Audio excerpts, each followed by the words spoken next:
السلام علیکم۔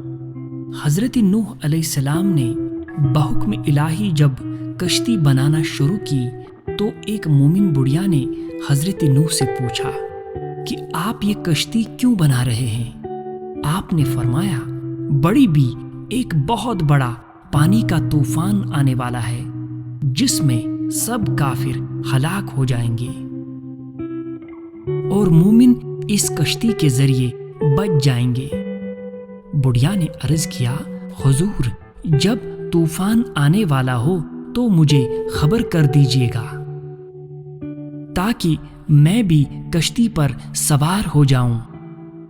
بڑھیا کی جھونپڑی شہر سے باہر کچھ فاصلے پر تھی۔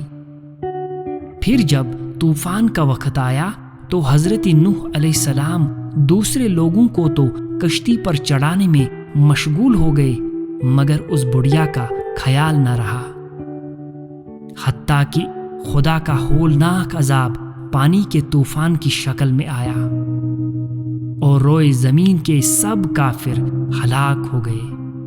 اور جب یہ عذاب تھم گیا اور پانی اتر گیا اور کشتی والے کشتی سے اترے تو وہ بڑھیا حضرت نوح علیہ السلام کے پاس حاضر ہوئی اور کہنے لگی، حضرت وہ پانی کا طوفان کب آئے گا؟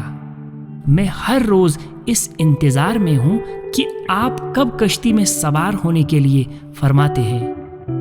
حضرت نے فرمایا، بڑی بھی طوفان تو آ بھی چکا اور کافر سب ہلاک بھی ہو چکے اور کشتی کے ذریعے خدا نے اپنے مومن بندو کو بچا لیا، مگر تعجب ہے کہ تم زندہ کیسے بچ گئی؟ عرض کیا، اچھا یہ بات ہے تو پھر اسی خدا نے جس نے آپ کو کشتی کے ذریعے بچا لیا مجھے میری ٹوٹی پھوٹی جھونپڑی ہی کے ذریعے بچا لیا۔ دوستو، جو خدا کا ہو جائے خدا ہر حال میں اس کی مدد فرماتا ہے اور بغیر کسی سبب ظاہری کے بھی اس کے کام ہو جاتے ہیں۔